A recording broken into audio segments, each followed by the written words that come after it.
Welcome to Wake Up Global TV. The official YouTube channel of Wake Up Global Networks. Get ready to be enlightened, Inspired, and uplifted.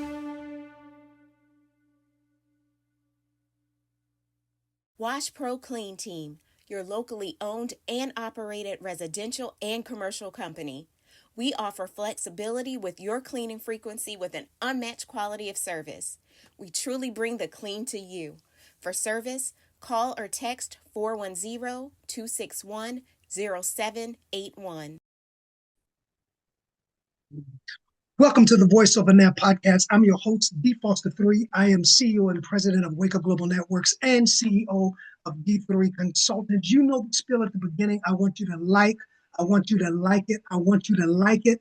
I want you to subscribe to the channel, and I want you to follow. Especially today, we have a very interesting, prolific is what I want to say, prolific guest, as we have been in Women's History Month all month long, and the title is Women of Power. And what I've done is decided to invite women who are empowered themselves and then in turn empowering the communities. So we're going to introduce our guests and have a very in-detailed discussion around this theme in just a few minutes. But I want you at the beginning, as always, to say thank you. Thank you for those of you who follow. Thank you for those of you who share this. Thank you for those of you who like. I want you to make sure you go in the subscription box. I want to hear your comments. I want to say we appreciate you so very, very much. Also, don't forget to go to our website, www.wakeupglobalnetworks.com, www.wakeupglobalnetworks.com.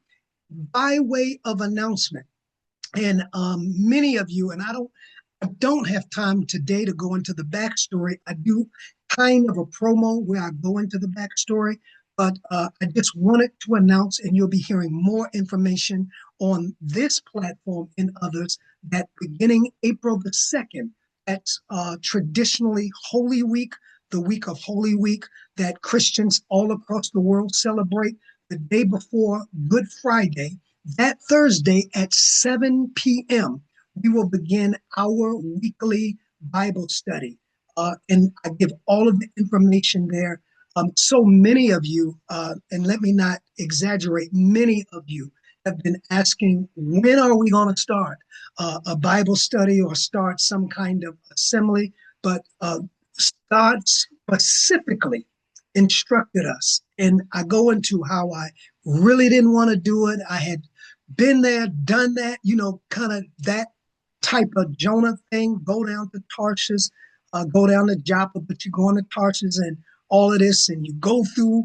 So I go through that, and I'll probably really talk about that in detail once we start the Bible study, because I think it's very relevant to what all of our lives go through.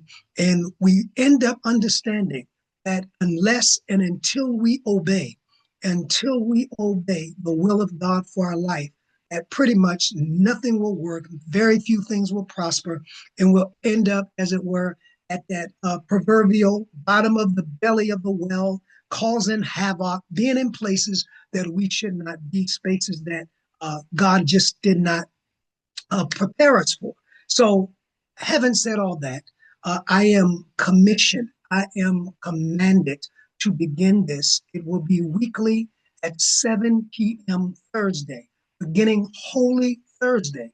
We'll begin with communion, because that's when we celebrate the Last Supper before Jesus goes to Calvary to give his life for us, Holy Thursday, and then every week following that. I'm getting excited. I'm not all the way excited yet. It's a lot of work, a lot of preparation, but I'm getting excited about the fact that and it's going to be simply the Bible, a word alive. That's what we're going to call it, the word alive. And I'm going to be simply walking through scripture. Oh, that's it. I was told to do a Bible study, walking through scripture, and I'm already working on the first lesson. So make sure you spread that word. Make sure you get all of the information, Wake Up Global TV. And again, I'm inviting you to be a part and it'll only be for 45 minutes weekly. 45 minutes weekly, and I'll be there in the comments. Hope you can join us also. Having said that, I am very excited to introduce our guest today. Our guest is very special to a Voice Over Net podcast. Our guest is very special to the Voice of Hope Connection. Our guest is very special to the Voice Over Now Today radio show. And I'll talk more about that.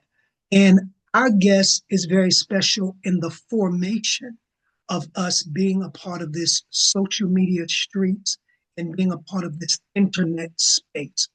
Here's what I would say as a part of the introduction. And I want you to share this if you're watching and viewing. My introduction may be a little longer than normal because I believe it's necessary. Whenever God gives you a vision, this is one thing I found out, that whenever God gives you a vision, will always raise up 1, 2, or 2,000, but at least one person who he sends to assist us in what we are called to do. That's always been the mantra of God. He never sends you alone. So when we wanted to embark onto social media and onto the platform that we are on today, God sent this woman of God, and at the time her husband, to give us a platform, even to this day, that our voice be heard. I'm often reminded of the scripture in Ecclesiastes.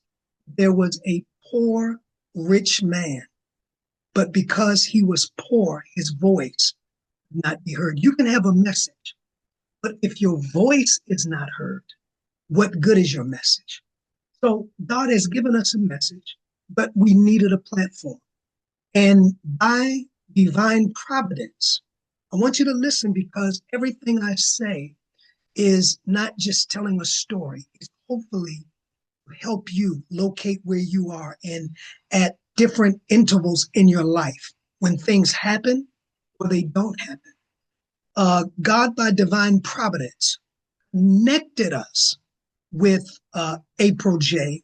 and her then husband, Frank, and gave us a platform on the internet, which at that time was groundbreaking because nobody was doing media much on the internet. Streaming had not really taken off.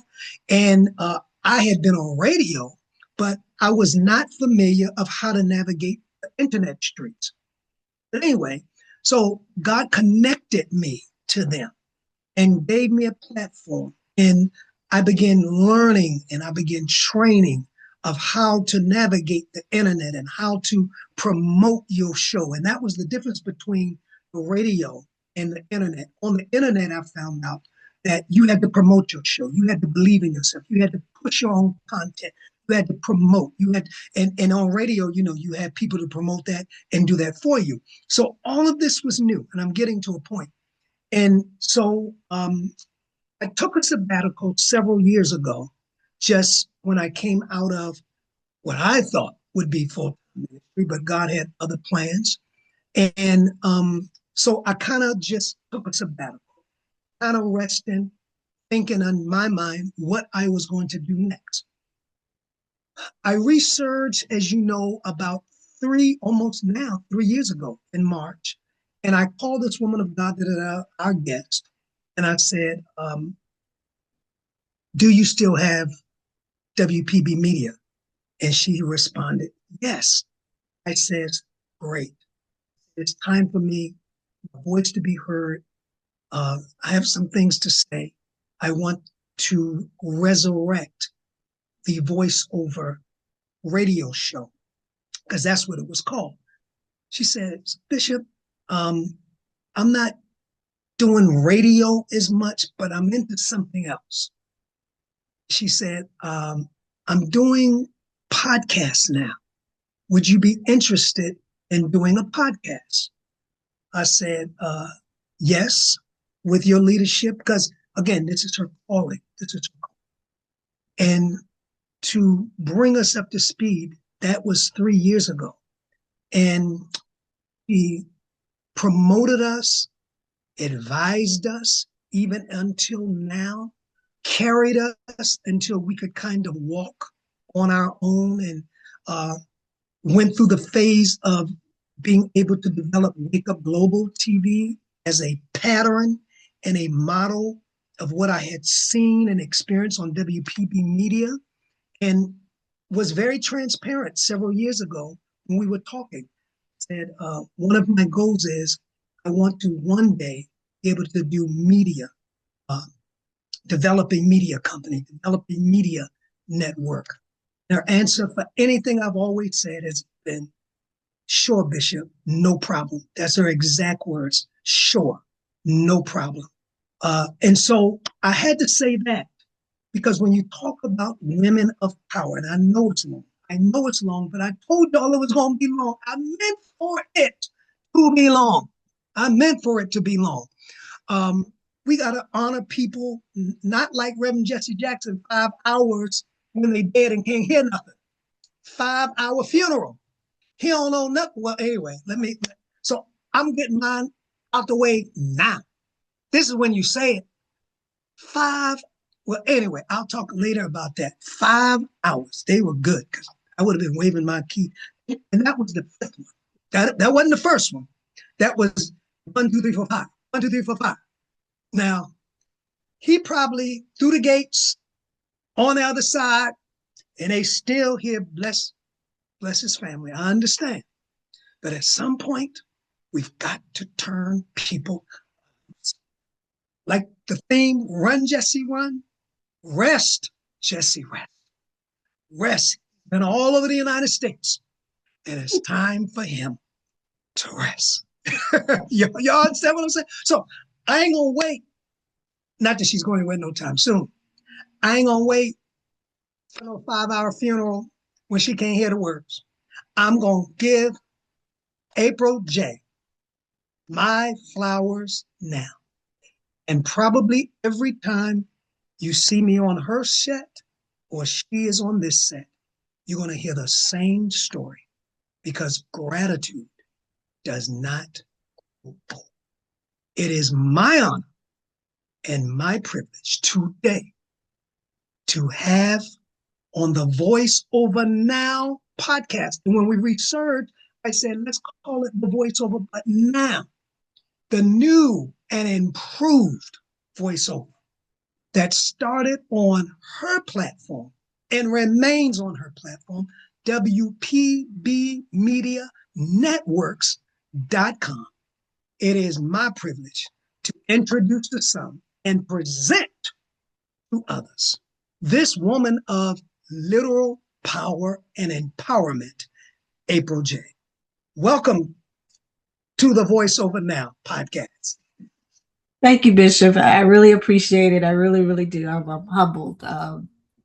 It's always been my goal to try to help others as I was helped coming up. So I really appreciate it.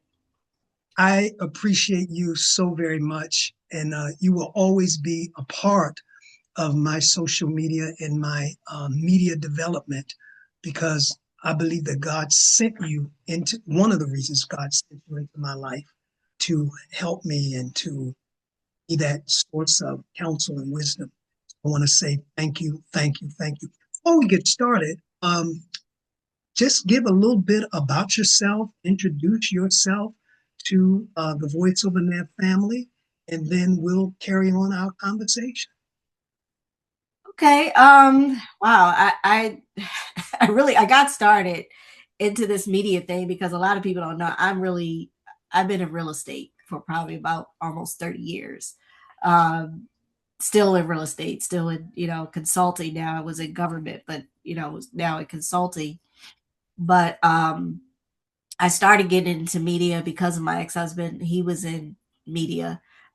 He was in the record industry, all of the music industry. So I kind of picked up a lot from him. And we both started a marketing company, and we also had a recording studio that we opened up years ago.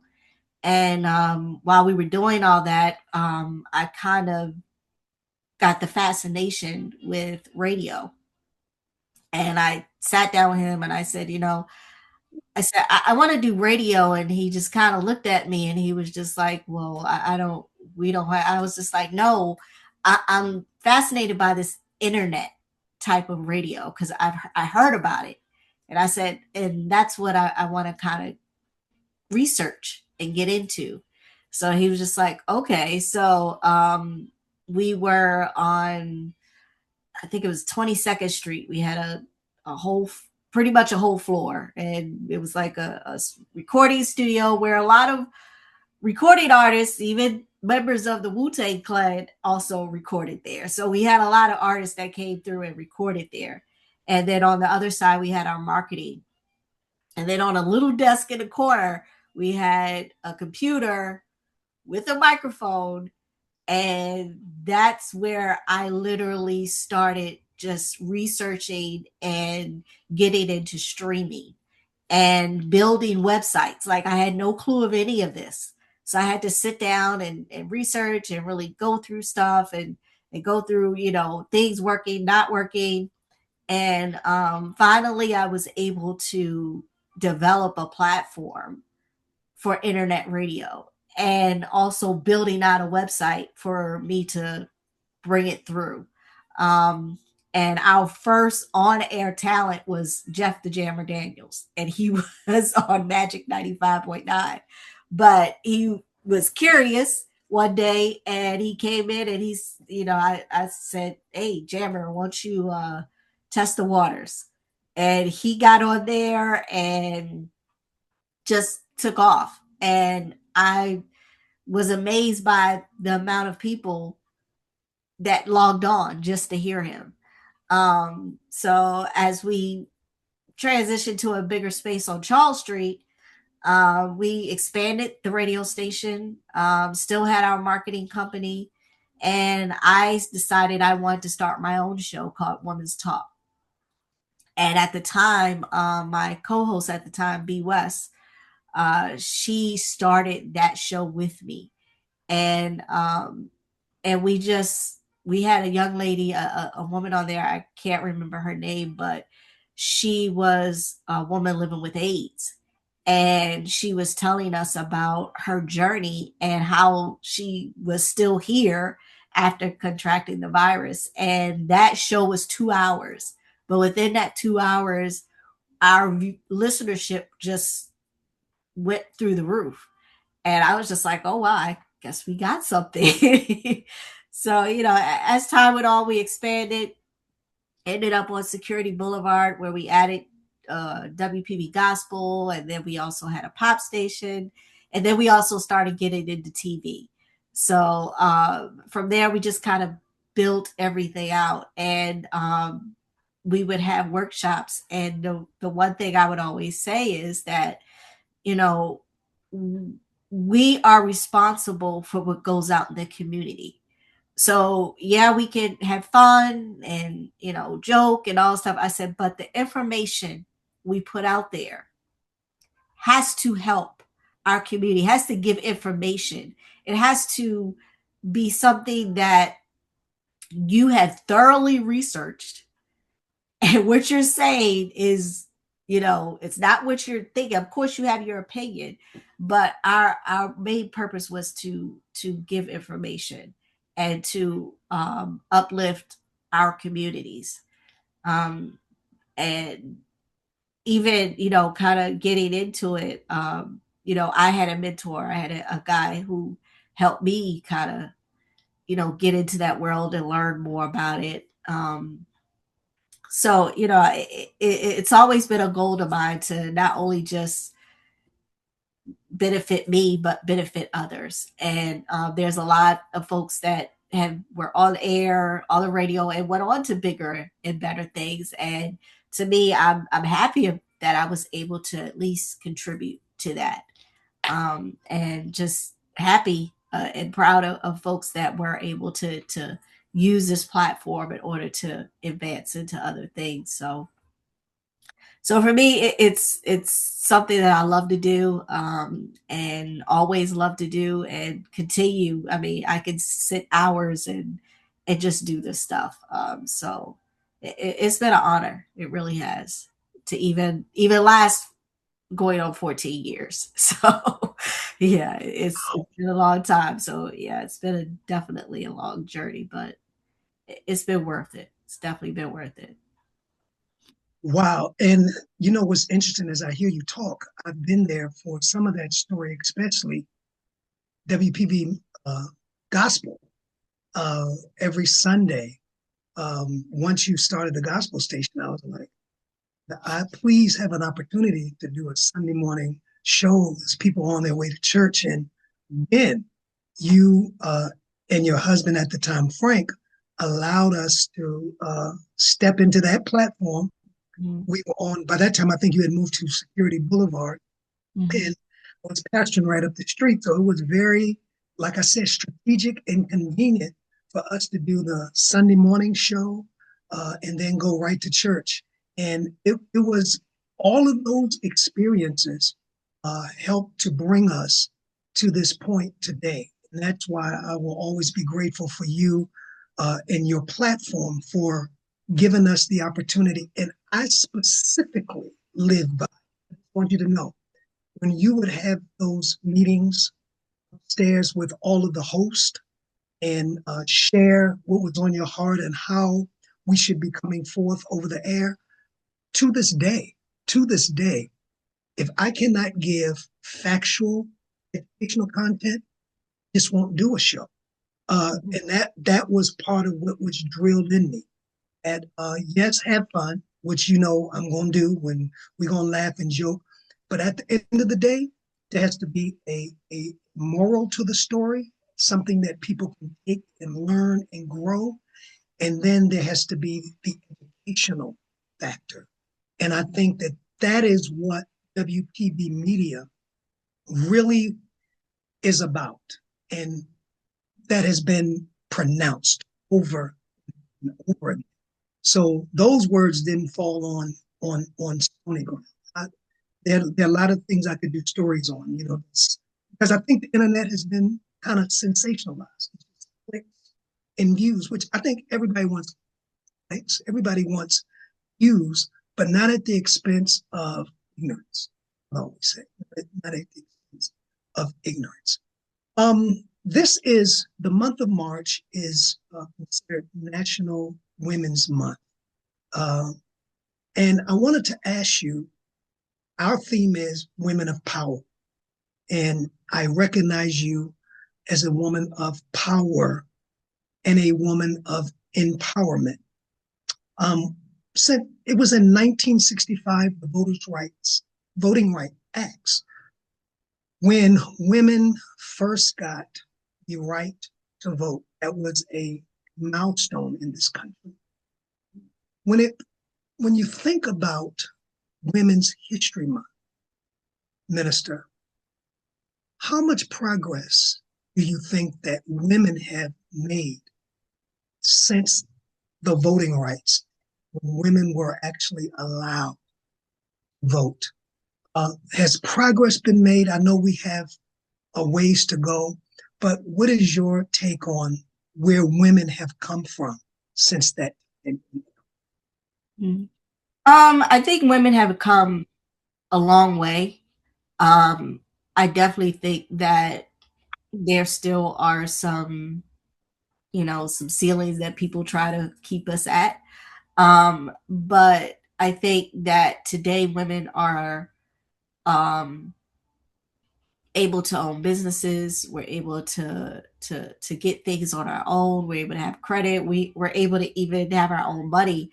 It's so interesting because on my show last week we talked about it was a show called Her Credit, Her Coins, and we basically got into the how today's women are more empowered to go after things, to be able to build on stuff.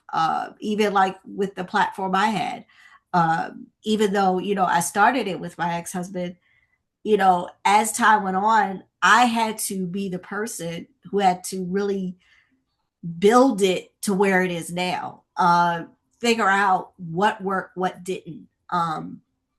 So I think today, even with Kamala Harris running for president and getting as far as she did, even though Hillary Clinton started that, um, we have two women who I consider of power, and they basically shattered that ceiling. And Mhm. it only takes that one woman to just break it completely. And I think as women, we really are the backbone of a lot of our communities, especially women of color, because we have to prove ourselves more and more. And being a mother of two daughters, I have to, teach them that, you know, as a woman, as a Black woman, you have basically two things against you. First of all, you're a woman, and secondly, you're Black. Um, and you have to work extra hard. But there's still opportunities out there for you. You have to take advantage of it.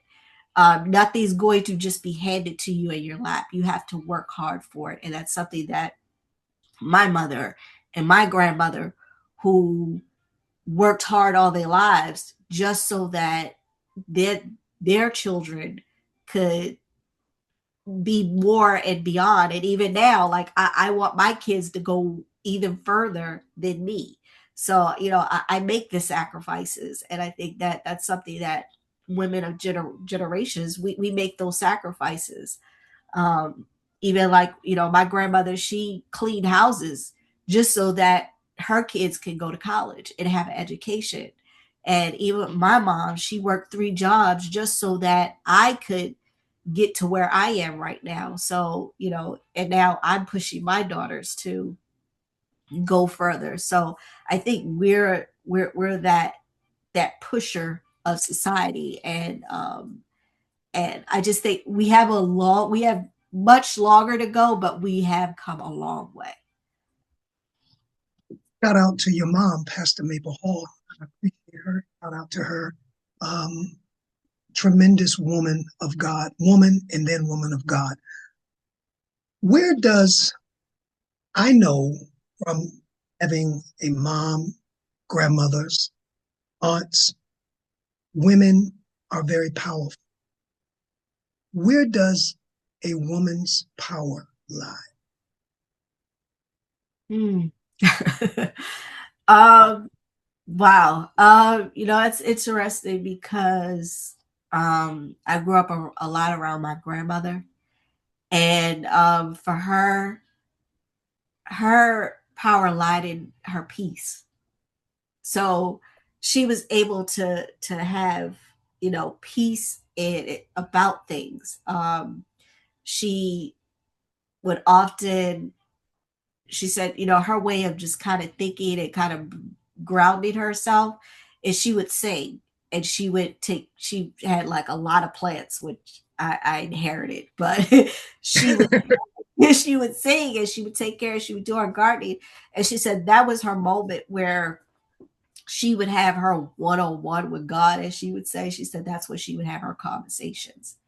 And that's where she got her peace. And I think the most important thing to me as I get older is having that peace, being able to just be able to sit and just sit still. And because we're always going, and you can get busy, but I'm learning more and more to have that moment where I'm just sitting or I'm just doing something and just having just nothing else going on, and take those moments to really kind of think about what I want to do next, or just praying and saying, hey God, is this where you want me to go? Is this what you want me to do? So it's, I think that's the biggest thing that I've learned throughout this journey is is having that peace and not letting anybody disturb that peace. So Yeah, that's powerful. What piggybacking on that, I have another question about women in their power, because women are very powerful, and I don't want to get into the whole dynamics, but we understand this, and I think this is one of the reasons that women, traditionally, especially Black women, have been under attack. The enemy does not attack what the enemy does not fear the most. That's what I've always said. That's what I've always seen. Why do you think, now, this, you can think about this one, but I have to throw this one in because it deals with you all's power. So for years and years and years, as you know, I've pastored. I'm still in ministry, not in day-to-day pastoring, but still in ministry, still deal with the issues that come into people's life. One of the things that I have noticed is that traditionally women are, and I have to admit this, women, y'all, are more spiritual than us. I mean, we pray, we fast, we intercede. But if you really want to break through, if you really want stuff to happen, get grandma, get mama, get the church mother to pray and watch stuff happen. Now, we'll pray, right, till we get tired. But mama will go in and won't come out until something happens. Why is that? Why are y'all at that dimension of spirituality? And it seems like, well, and let me just do a disclaimer for the brother that's watching and say, well, I didn't say all, but when I do the average, we can't compete when a woman goes to battle. She goes, and she won't turn it loose. We'll get tired. We'll say, all right, I'm done. The game is on. God got you. But the woman of God, the women, even back to our ancestors, I have to go back that far, even coming through the Atlantic, praying and speaking to, at that time, who they believed their God was. They didn't turn it loose. Got any thoughts on that? Got any thoughts on that one? Yeah, I think because we had to. We're just natural nurtures. Um, it's so interesting because, like I've shared with you, I've had the opportunity to go over to Africa and actually sit with tribes. And the one thing I noticed being in those tribal villages, the women are the ones that run that village. They're the backbone of that village. They are the mothers. They are the nurturers. They build, their community. They keep those traditions. They teach their children their traditions, about how to live, how to survive. And I remember being in one village, and they were telling us that when the men go out and hunt, because they live as though they lived years, like centuries ago, like centuries, like there's no modern technology, nothing. It's, when I say it's a tribal village, it's a tribal village. And the men go out, they do the hunting, they do whatever, and the women are in the villages. They build the houses, they take care of the children, they do all the cooking, the gardening, and they're the ones that really run that village. And those men in those tribes, they respect them as that backbone of that tribe. They know that that village couldn't run without the women. And I remember, I think I was in Ethiopia, and there was this woman, and I don't know how old she was. I really don't. They didn't even know. But she was walking with a cane, and the only thing I learned was that she had been there for, I don't know, years and years. I don't know. She could have been over 100 years old. I don't know, but she had seen so many, because they have tribal leaders. She had seen generations of tribal leaders come in, and she was basically the history of that village. She withheld that all the history, and she was the one that kept that history, that tradition, that, the way things are supposed to be. And from that I learned, like, wow, I realized where we as Black women get our strength, our power, our nurturing, our, you know, taking care of the family, doing what we have, because that's how it is over there.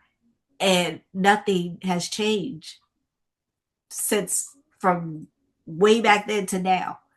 And I think that's where our power, our spirituality, um, I've had my mom, she goes in her prayer closet, and, all I had to say is, mom, and she just, sometimes I don't even have to tell her. So, Right, right. it's just one of those things where we just, we it's ingrained in us. When you say you don't have to tell, that shows the magnitude of spirituality. You're a mother, and I'm sure the same thing goes on with your children. Certain things they don't have to tell you. You just know, and then you know what you have to do. And I often say, where would we be? Not just because of birthing us, but where would we be as a nation and as individuals? We didn't have mothers, and I have to throw this in, especially those mothers and those ancestors knew how to pray for us and pray us through certain situations. Um, what's the biggest myth about women? Stuff gets out there about everybody. What do you think is the biggest myth? Now, I know what I believe. What do you think? This Women's Empowerment Month is the biggest myth out there about women. And Oh, wow, the biggest myth. It's interesting because with the environment that we're in right now, I think women are looked at as weak. We're looked at as emotional. Um, I heard a pastor say one time, um, somebody called him emotional like a woman. And he was just like, whoa, wait a minute. He was just like, I think that's insulting. He said, because emotional shouldn't be equated to a woman. He said, if you're an emotional person, you're an emotional person, but I don't think you should to apply that to a woman. And I think that's really a big myth, because I know me personally, I'm not an emotional person. I'm very, reserved. But I think when somebody says, "Oh, you're being emotional like a woman," it's like, wait a minute, what does that mean? Anybody can be emotional, whether you're a man or a woman. So, when I hear folks say that, I just say, okay, so you don't think so there's no truth to to that. No, I think even if you're emotional, it doesn't make you weak. And I think that's what it's equate Right. to. You're emotional, that you're weak. I And see. Okay. Okay. women as being weak because they say, oh, because we're emotional, or we're this or we're that. And to me, I don't feel being emotional is weak.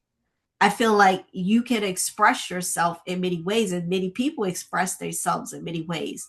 Um, so I just think that even with the environment that we're in now, we're kind of looked at as that, or looked at as we need, not saying that you don't ever need anybody's help, but it's like that's something where, like, no, she needs for me to do this, and that's not always the case. So I think we can be just as strong, and I think we can help as well as a man can help us. We can equally help each other. And I think when you can be vulnerable with someone else, it shouldn't be a sign of weakness. And I think that's one thing that I think is a big myth, because I think women are far from weak. Y'all hear that? Y'all hear that? Women are far from weak. So don't even try it. Kill the myth. I want you to like this, subscribe, make sure you share this. All right, you said something I want to piggyback on. You said that you left off saying, I believe that women can help men and men can help women. How do you feel that the gender gap has evolved over the last? Because one of the things that I am very acute of, and that is society, if you let them, especially through certain reality shows, create this gender gap between men and women where they're always fighting, always comparing, always competing. Now, in my world, I don't see that. But as a woman of power, how do you think we are doing, especially in the African American or Black communities, with this gender gap? Is it as bad as it used to be? Is it worse? Is it getting better? What's your thoughts on that? I think it's a work in progress, pretty much. Because I think there are still hurdles that we still are trying to get through. I think there is a big gap between, for example, a man and woman can be doing the same job, but that man will probably be making more. Um, Mhm. so I think it's a work in progress. And it's so interesting. You talked about social reality shows, because I tend to I watch some of them, and I often think to myself, sometimes I think us as women, we put certain narratives out there that isn't necessarily true. In certain reality shows, you have a group of women who are friends, and there's always this fighting, whatever, whatever. And I think that's a false narrative to put out there as angry Black women, or women can't get along. I mean, I've had a group of women that I have been friends with since college. We've been friends for 20 plus years. And from the time we were in college up until now, we always support each other. When we get together, it's like, you know, we laugh, we joke, we have a good time. I'm not saying we don't have disagreements, but it's never to the point where we're downgrading each other or making each other feel bad or whatever. Like, my best friend, if it's something that's bothering her, she comes to me, we have a conversation about it. And we get to the point where, sometimes we have to agree to disagree, but we don't have to be disagreeable. It's just like we don't have to be at each other to get a point across or be angry or whatever. And I think um, we as women put that narrative out there, and it's not necessarily true. I think most of that is just to get ratings. My life isn't a rating. I really live life, and I have women who I'm friends with, and I don't have that dynamic. So, you know, um, and even when I go and see other places, or even, interact with other women, that's not something that, I see. Of course, you're going to have somebody you don't like or whatever, but in the same sense, I don't think what's being put out there is the correct narrative. And I think we as women put ourselves at a disadvantage when we do go on these shows and do that.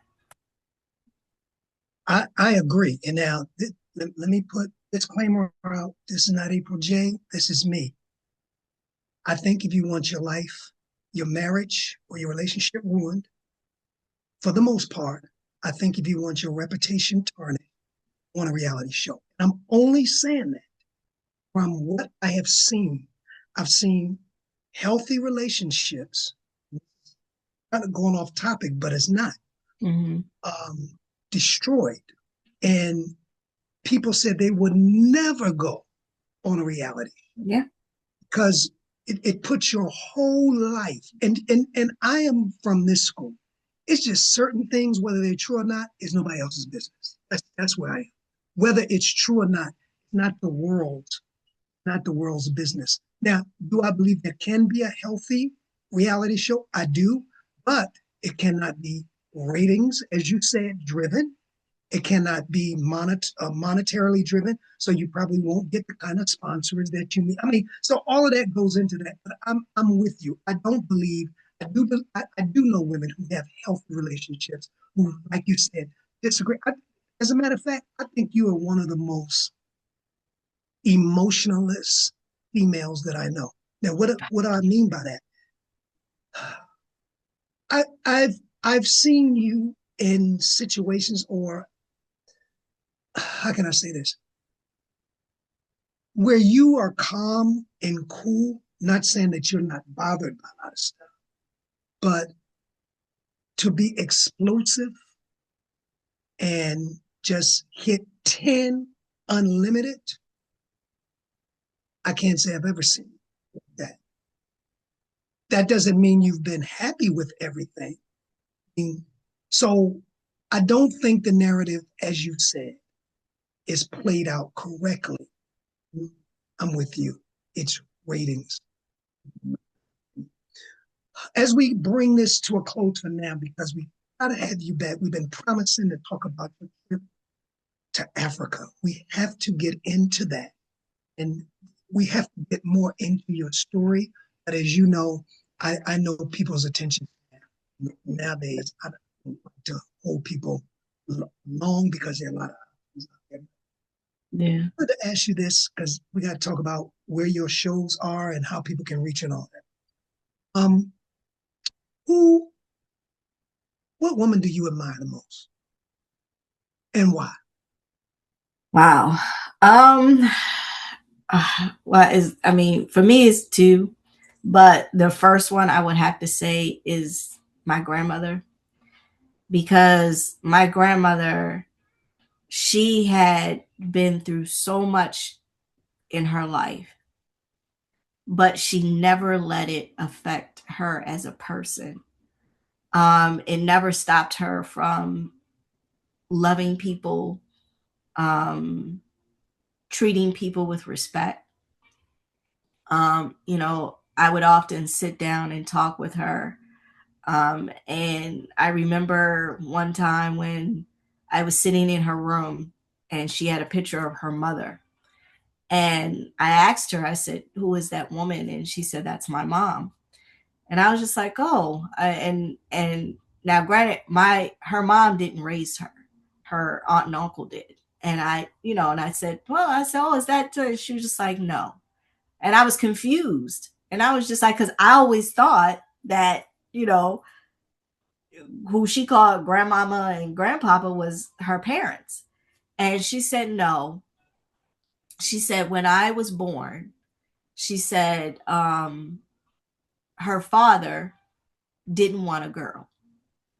And back then they grew up in a small town in Jamestown, South Carolina. And he basically told her mother to get rid of her. And she said her mother begged him, "No, this is my baby." She said she just had me. And she says, "Well, what am I supposed to do?" He said, "I don't care. You could take her out in the woods and let the animals have her. And she said her mother got up in the middle of the night, walked down the road to her aunt and uncle, and said, "Could you please take care of my baby?" And she said her mother would come, every day to, be with her. And she knew who she was.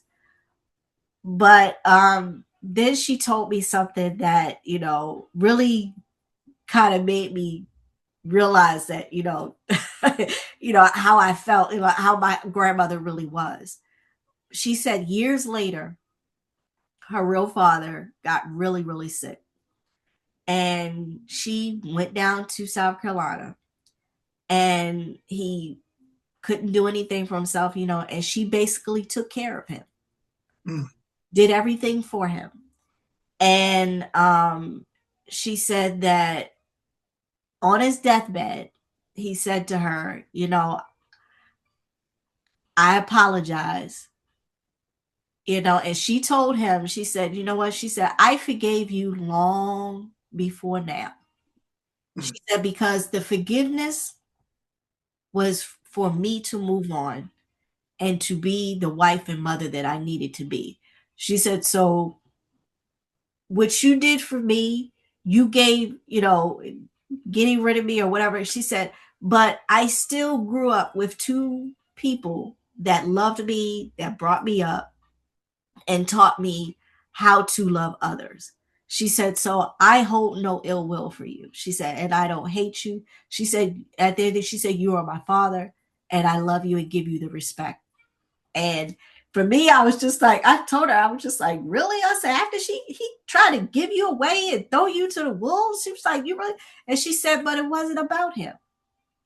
She said, "It really wasn't about him." She said, and my mother decided that no, I was worth living. I was worth, you know, growing up to now. Like she was not about to do that. She said, so she gave me to two people that loved me. And she said, and my own mother loved me. So, and I thought about that. I said, seeing all the hurt and pain that she went through growing up, and seeing her like how she was, like anybody that talked to her loved her. She just had that spirit that you just wanted to be around. And I see a lot of that in my own mother.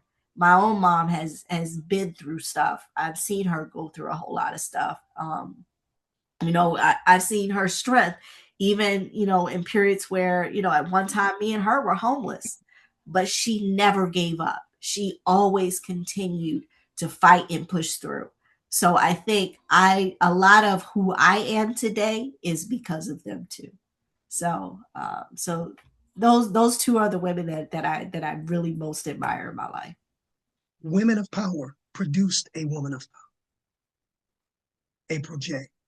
Mm-hmm. Finally, for this show, what advice would you give women that are one thing that you have learned in life that you think is worth sharing with our viewers?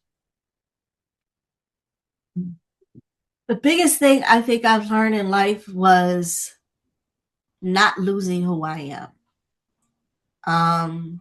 For a long time, I really kind of got out of touch with who I was.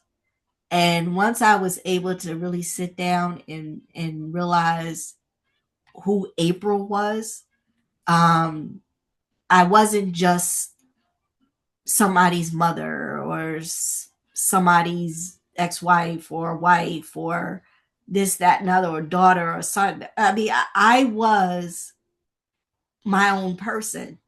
And I realized that I had the strength to get up and, like my mom said, you could dust yourself off and keep going. And I learned that the strength that I have in me brought me to where I am today. And it grew my hope, my faith in God, and it allowed me to try to be the example that I needed to be for my daughters. So to me, you know, I tell women all the time, don't never lose who you are. It's so easy to do.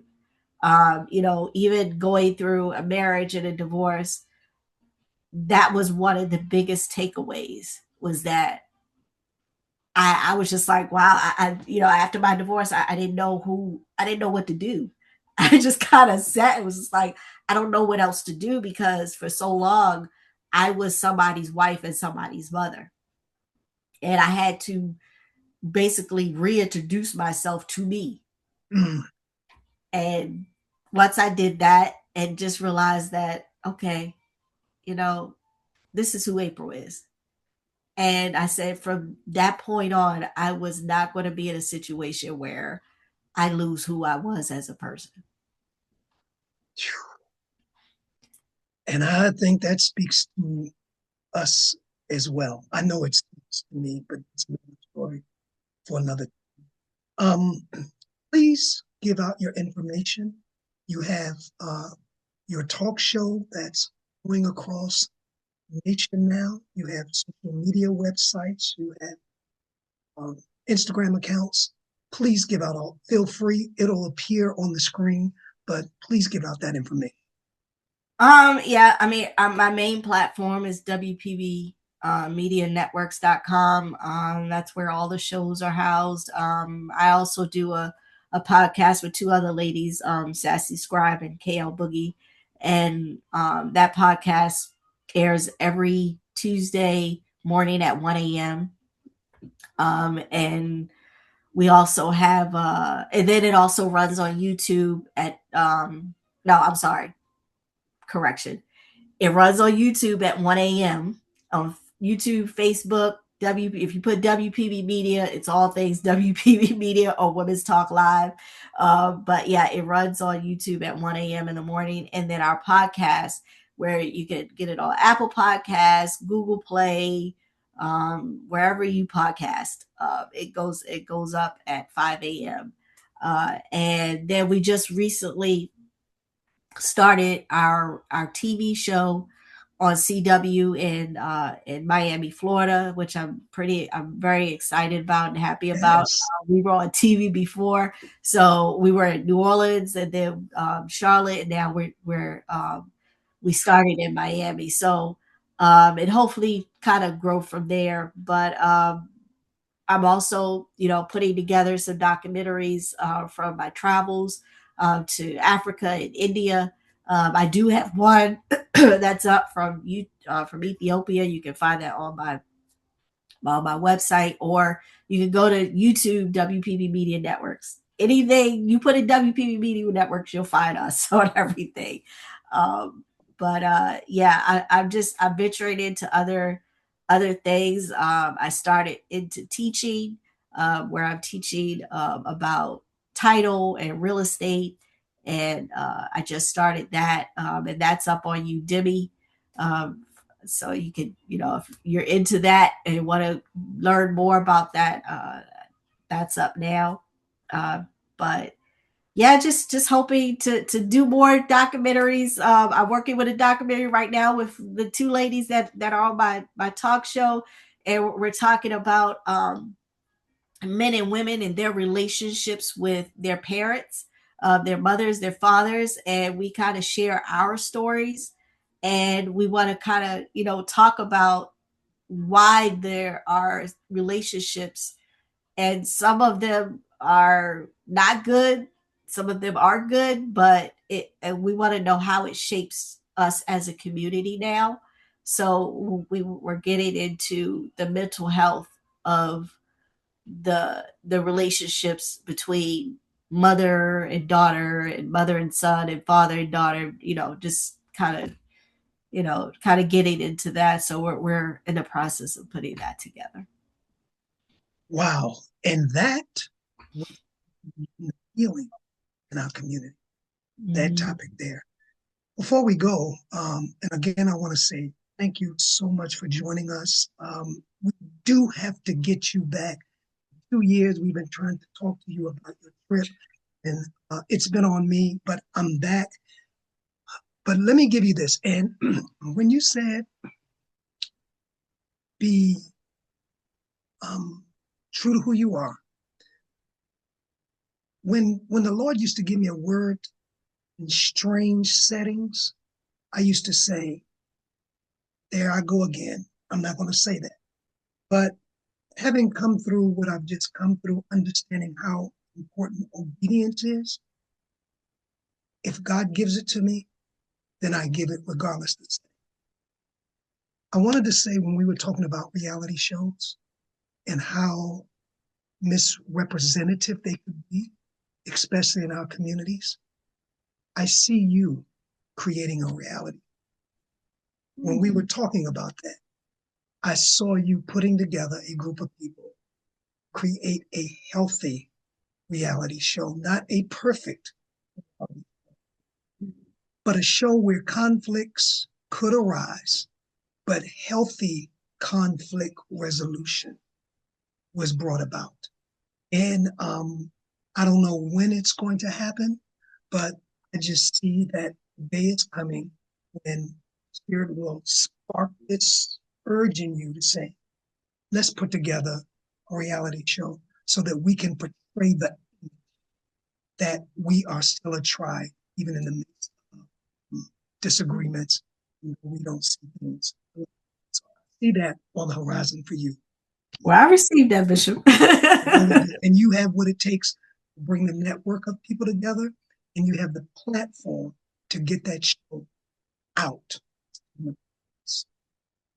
But I just wanted to share that with you among many things. Again, April J., thank you so much for taking your time. You're just so many things we didn't, just you have a testimony, a woman of power who has seen things happen and you have bounced back and come back and no bitterness and just all the things we talk about, you are.